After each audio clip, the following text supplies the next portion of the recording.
Even some of these advanced countries, they don't just allow for protests, start going to block roads and all that, except if the issues become emergency and therefore people just pour into the streets.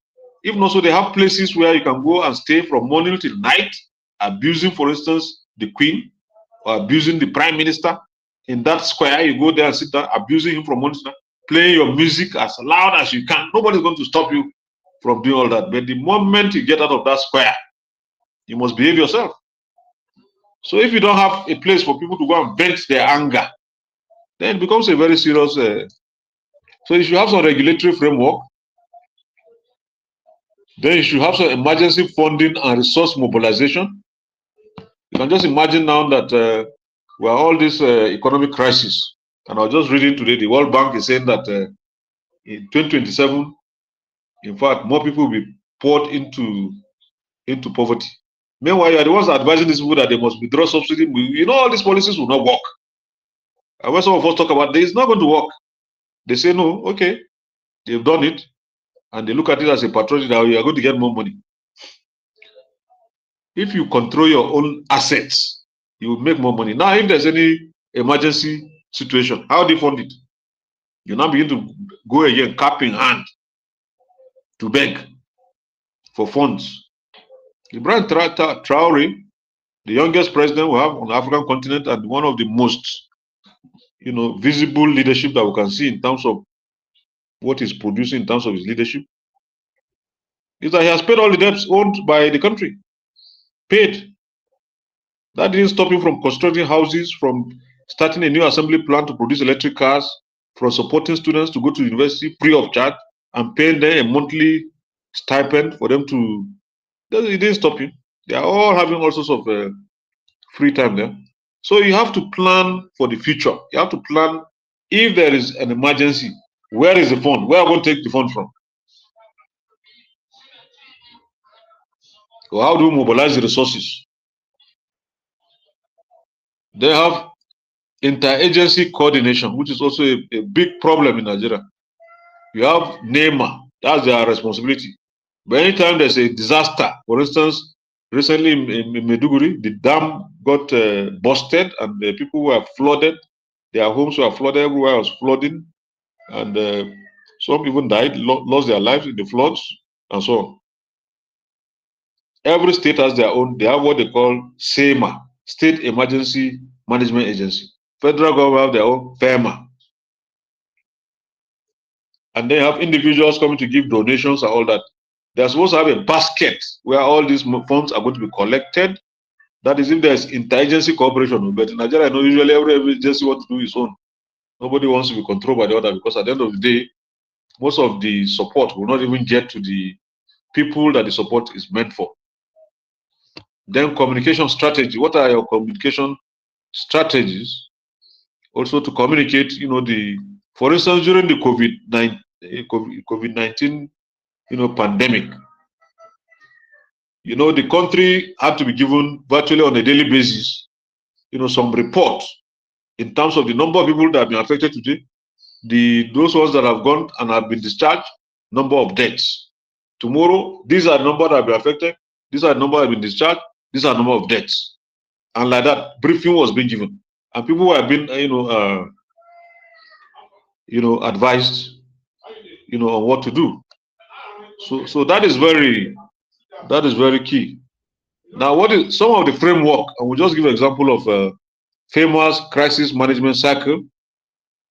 Their management, their crisis management cycle begins with mitigation. They try to see that the whatever crisis it is mitigated, and then of course there's preparedness, and there's also response. They are always prepared. For instance, on the airport road in Abuja, I used to see FEMA vehicle. They're ready in case of any accident to render help, render emergency service. Then you have also recovery. So if you have people who are drowned, for instance, in water, they try to see if they can recover their bodies or they can recover them alive, or so they carry out all these activities, and that's some of the framework for trying to response to a crisis, situation, when you have a problem, when you have a crisis.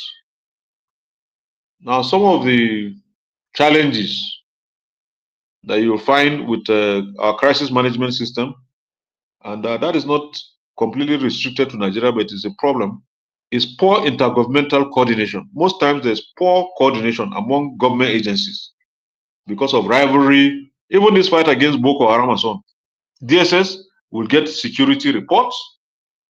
They will not share it with army. They will send it straight to president because they are under the presidency direct, so they can share with the president. So the army is not aware of the security information. Army will not be waylaid by terrorists because all their moves, every move they make, because they have already paid some people as moles, they are right there with them, so they can only sabotage them, and then a lot of people are killed for nothing. So there's poor intergovernmental coordination. People don't want to, share information, share resources, share, all the kind of things that could help in solving a problem. So every agency want to take, the accolades. They want to take the praise for being the ones that solve the problem, and that itself is a big challenge. Secondly, is limited funding and weak institutions. Talk about these weak institutions. When an institution is weak,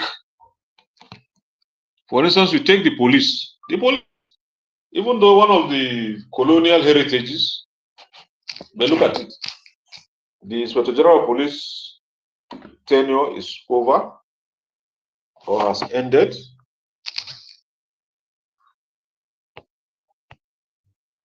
And the man has refused to go. He's still there as the IG of police. What sort of system is that? If a system,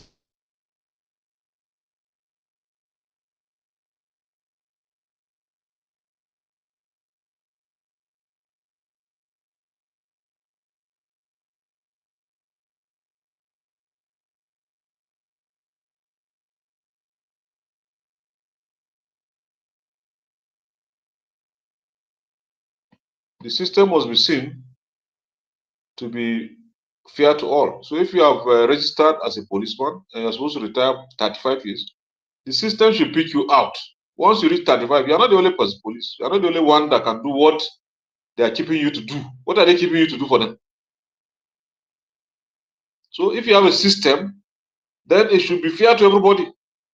Somebody is supposed to retire. Now, those who are supposed to retire, there are other people every day people are retiring from that police force. Meanwhile, the main organ himself is supposed to have retired. You didn't retire him. You now extended his own tenure and said it's a political appointment. What sort of nonsense is that? And say you don't run institutions like that. Nobody should be above, an institution. And the problem we're having in most of our third world countries, including Nigeria, is that the institutions are driven by the personalities of people in that office, so that they associate. For instance, the FCT now, the minister which is busy going up and down as if he's the ministry. It's because there are no systems, there are no structures, there are no processes. If there are structures, processes, and systems in place, then you can't be doing most of the things he's doing. You want to go and demolish. If you abuse the president, they will go and demolish your house. Why? Stifling the space, for free speech. So you don't run a society like that. So you have limited funding and weak institutions. These institutions are, it's not, for me, sometimes I don't tend to agree, with this limited funding. I think it is not a problem of funding. I think the problem is corruption. The funds are always there, but they're being stolen because most of the workers are poorly paid. So you pay somebody very poorly, of course he will look into the treasury and help himself. They have the third point is inadequate data and public communication. Inadequate data. You hardly know. I was very happy the other day when in Bokos, I think it was in Bokos, when they went and killed about 60 people. And as usual, they will just mention their number, 60. It doesn't make any sense. They are not cattle, they are not goats, they are not ram or sheep or some. These are human beings that have been killed. And so you don't just say 60 people have been killed. Rather, what you do is you look at, I think they were able to write their names. And that was what, I found very, very interesting. They were able to write the names of those people that were killed. And I said, that's the way to go about it. You can't be saying 100 have been killed. Tomorrow you say 30 has been killed. No. These are human beings. How many are they? Where are they coming? What are their names? Their names should be given so that we know that, yes, these people have been killed. They are no longer part of us.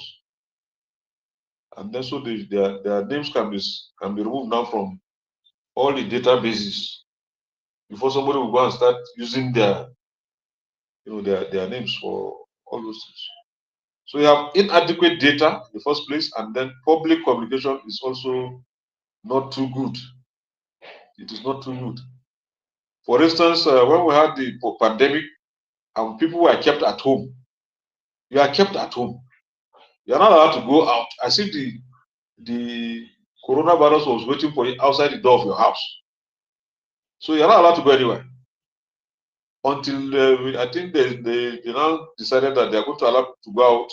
Was it once in a week or so? So they now allow people to go, or once in 2 weeks, so that they can go and replenish at least their household items that have been exhausted. So you have all sorts of, they have policy responses to pandemics and disaster management. Policy responses to pandemic and disaster management. Pandemics like COVID-19 or Ebola and natural disasters like flood, drought, earthquakes require specific mix of health, economic, and social policy interventions. During the, in January, I was traveling from, I went to Gakida, and I was traveling, that's in Adamawa State, to Yola, and I saw a refugee camp after Song. Shortly after Song, I saw a refugee camp. I said, "Kai, matchbox houses, white matchbox houses." I said, may God protect these people here because they have been brought in here now. The place is not fenced because I could see there was no fence. Then I begin to wonder, I hope there's an administrator there because this international, is it Organization Office for Migration, IOM. IOM were the ones, handling that.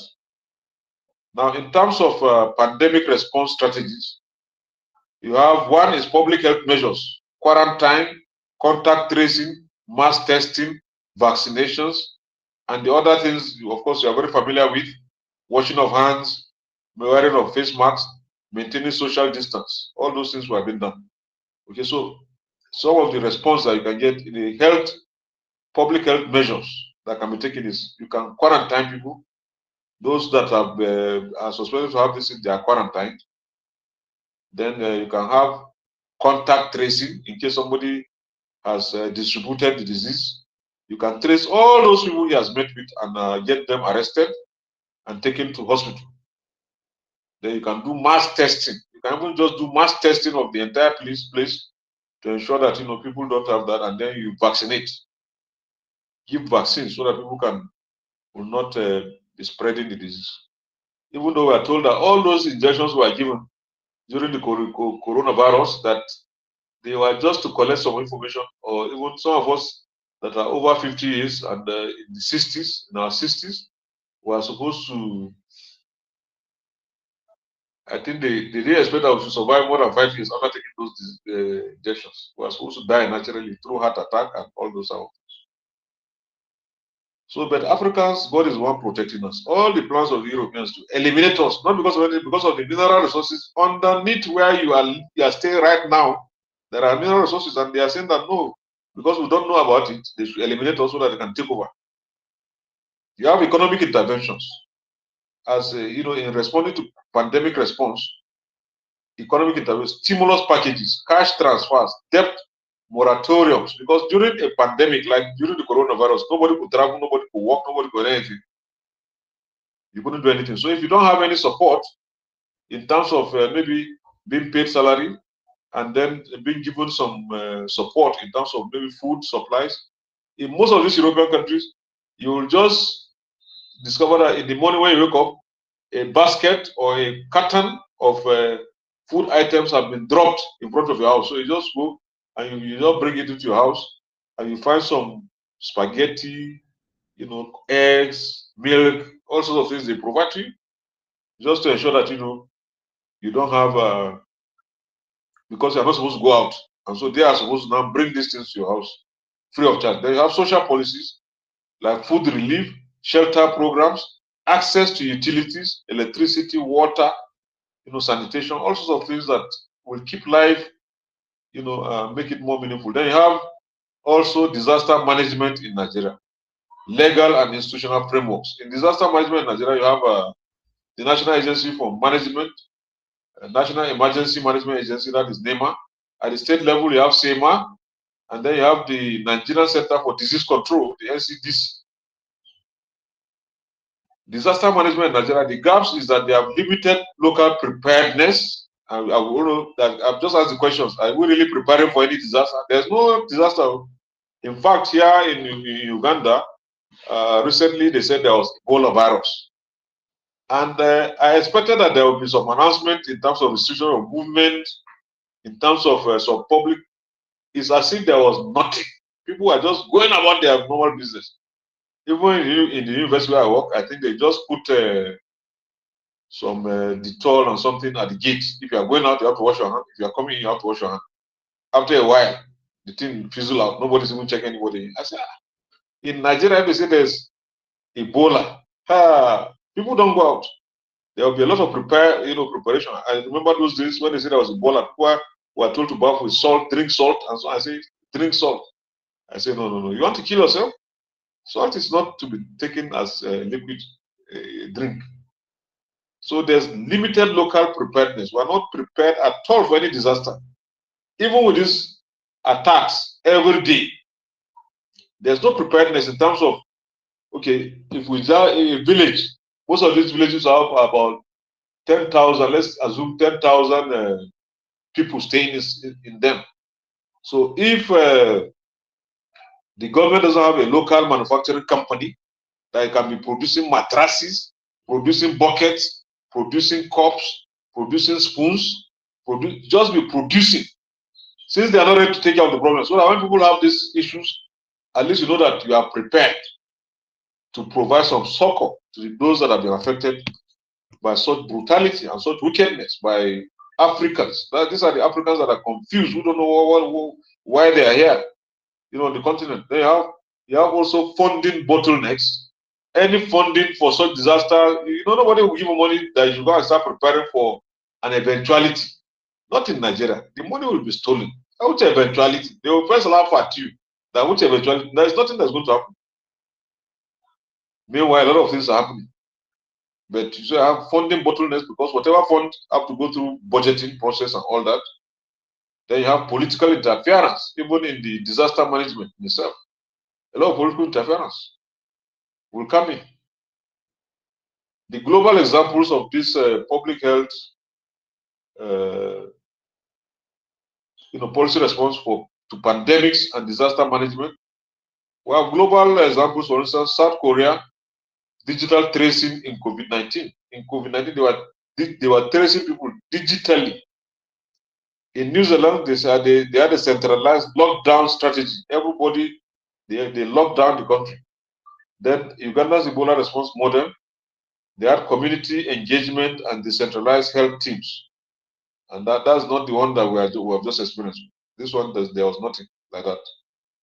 This one, everybody was just on his own, doing whatever he liked, no any serious attempt. Then we'll look at the role of leadership in crisis, because leadership is supposed to play a big role in crisis.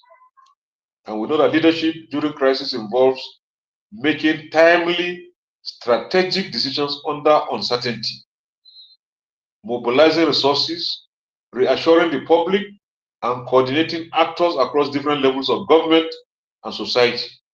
This is a country that has been invaded by terrorists. They may be calling them bandits, but that's the guy name they decide to give them. But for me, I know that they're terrorists.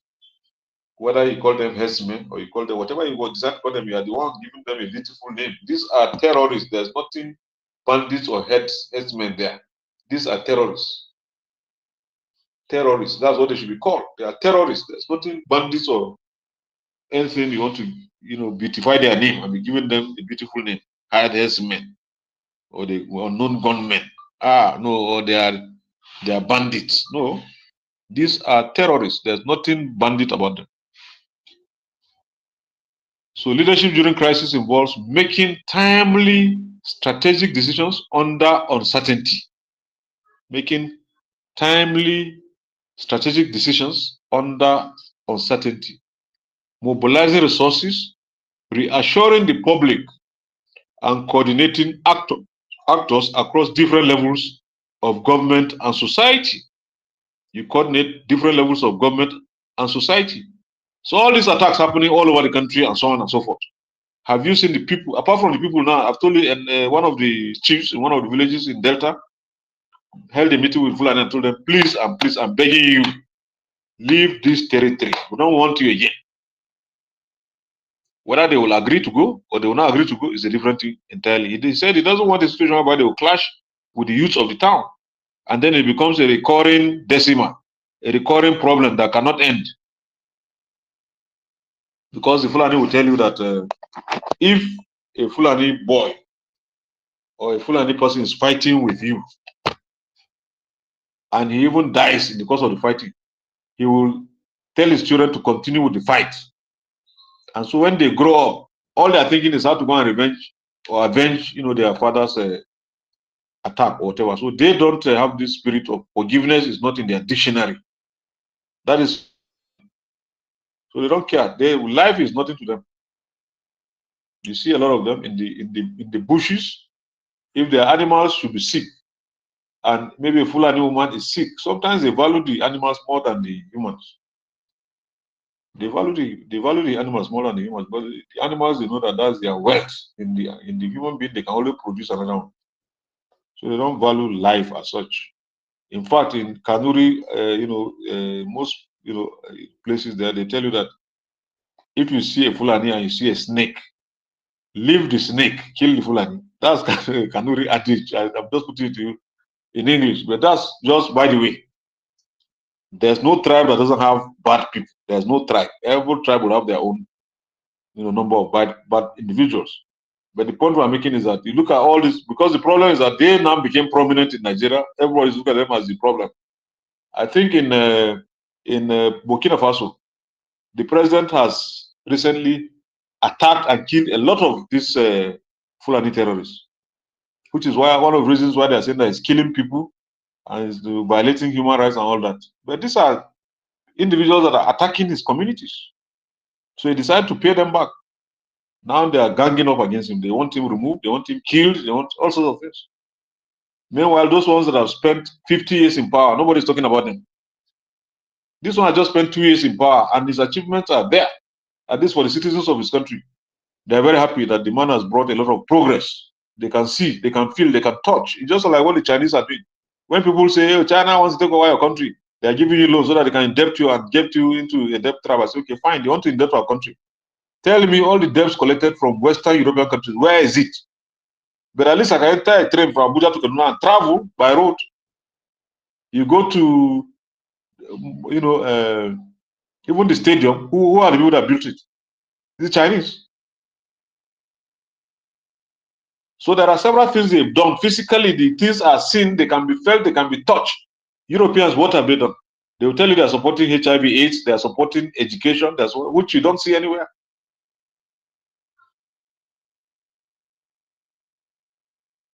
So you have to mobilize resources, reassuring the public and coordinating actors across different levels of government and society. What are the types of leadership?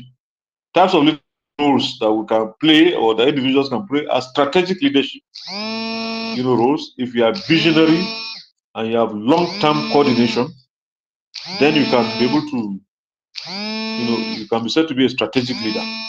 You can also have operational leadership, day-to-day logistics, emergency response, and then have symbolic leadership.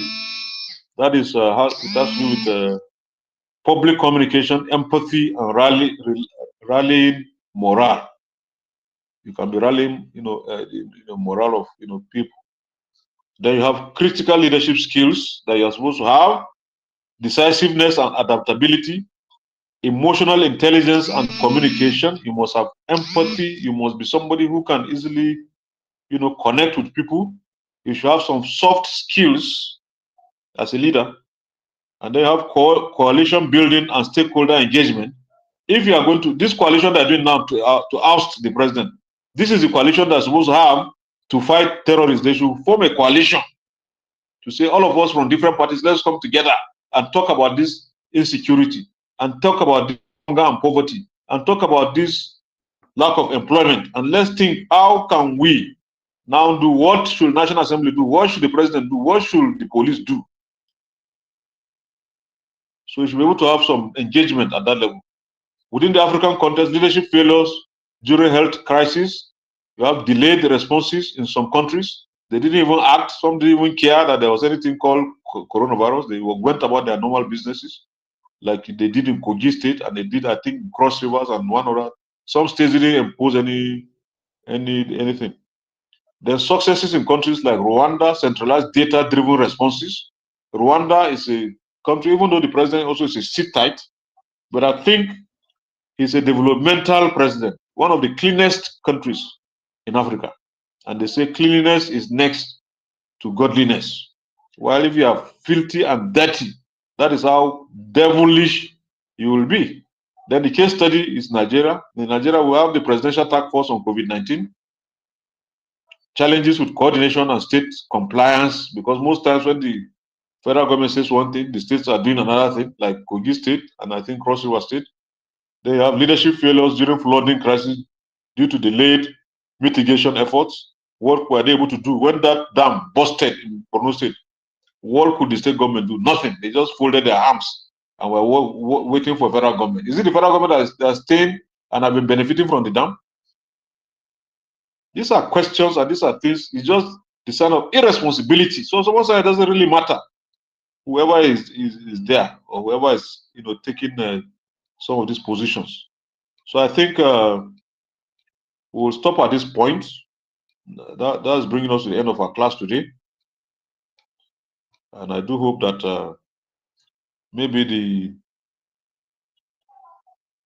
the PhD students will send their own list so that we can have the assignments released to you by the week we're entering. So let me thank you for your attention, and then have a lovely weekend. Because I'm rushing to go. Thank you. Okay, bye-bye. So please, I don't know how the PhD students are going to send the list to you. I don't know whether you'll be pleased to list.